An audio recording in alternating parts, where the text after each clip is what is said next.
ভেন্ডি অনেকে পছন্দ করি না, এভাবে একবার রেসিপিটি করে খেয়ে দেখুন, অবশ্যই ভেন্ডির প্রেমে পড়ে যাবেন। ভেন্ডি হয়ে যাবে আপনার প্রিয় তরকারি। হ্যালো, আসসালামু আলাইকুম এভরিওয়ান, আপনাদেরকে আবারও একবার সুলতানা লাইফস্টাইল চ্যানেলে স্বাগতম জানাচ্ছি। আজকে আপনাদের সাথে আমি শেয়ার করব ভেন্ডির একটি ইউনিক রেসিপি। চলুন তাহলে শুরু করা যাক। এখানে আমি ভেন্ডিগুলো প্রথমে নিয়ে একটু বোটাটা কেটে নিচ্ছি ছুরির সাহায্যে। কাটা হয়ে গেলে আমি ছুরির মাথা দিয়ে দেখুন ভেন্ডির মাঝখান বরাবর চারদিকে এইভাবে একটু ফালি করে নেব, ফাঁকা করে নেব, যাতে মশলাগুলো ভেন্ডির ভিতরে প্রবেশ করে এবং পুরো ভেন্ডিটা মশলাযুক্ত হয়, খেতে খুবই দারুণ লাগে। আমি একে একে সবগুলো ভেন্ডি এভাবে ফাঁকা করে নিচ্ছি বা ফালি করে নিচ্ছি। দেখুন আমি কিভাবে নিয়েছি, 4-5টা একদম ফাঁকা হয়ে গেছে।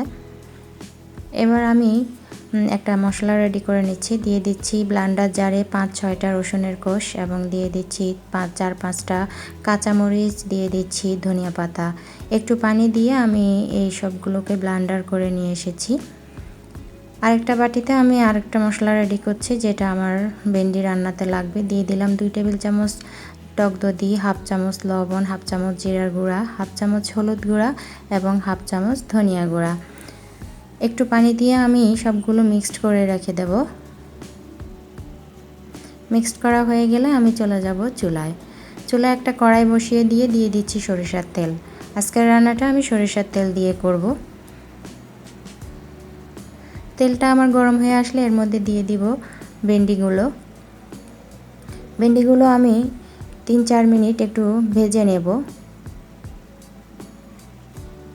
অনবরত নেড়ে চেড়ে আমি ভেন্ডিগুলো ভেজে নিচ্ছি।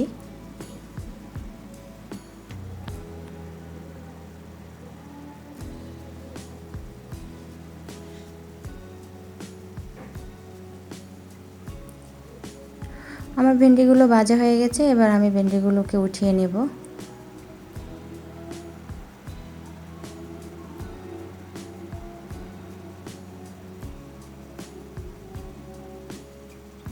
সবগুলো ভেন্ডি আমি উঠিয়ে নিলাম।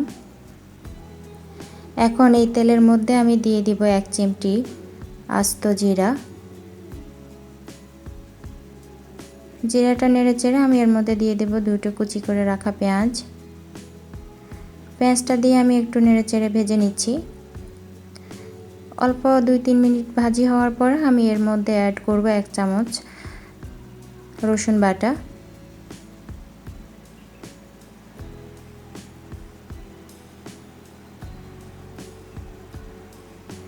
রসুন বাটা দিয়ে ভাজা হয়ে গেলে এর মধ্যে দিয়ে দিব একটা টমেটোটা আমি লম্বা করে কুচি করে রেখেছি, দিয়ে দিলাম টমেটো। এখন আমি কিছুক্ষণের জন্য ঢেকে রাখবো, যাতে আমার মশলাগুলোর সাথে টমেটোটা সিদ্ধ হয়ে যায়।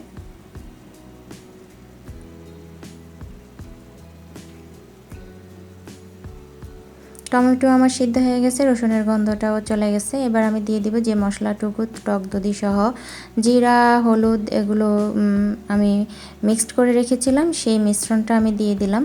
এবার আমি আরও কিছুক্ষণের জন্য ঢেকে রাখবো।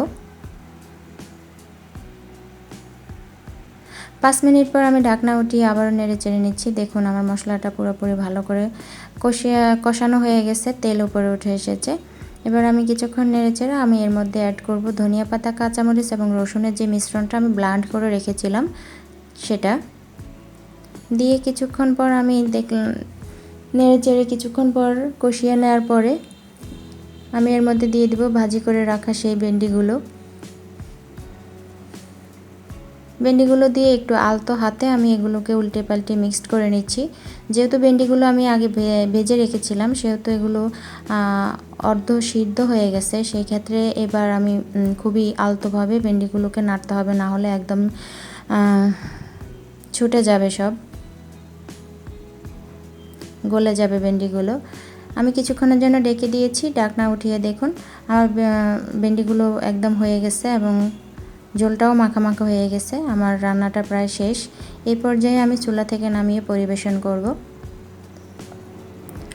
হয়ে গেল আমার ভেন্ডির অসাধারণ একটা রেসিপি। আপনারা বাসায় ট্রাই করতে পারেন, দেখবেন অসম্ভব ভালো লাগবে আর রান্নাটা খুবই অসাধারণ হয়।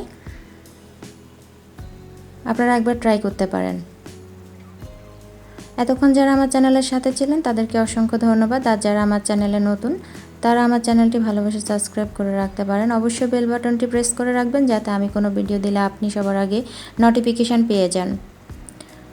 আজ এখানেই বিদায় নিচ্ছি। আমি সুলতানা। দেখা হবে অন্য কোনো দিন অন্য কোনো সহজ রেসিপি নিয়ে। সেই পর্যন্ত সবাই ভালো থাকবেন, সুস্থ থাকবেন, আমার সাথে থাকবেন। আসসালামু আলাইকুম।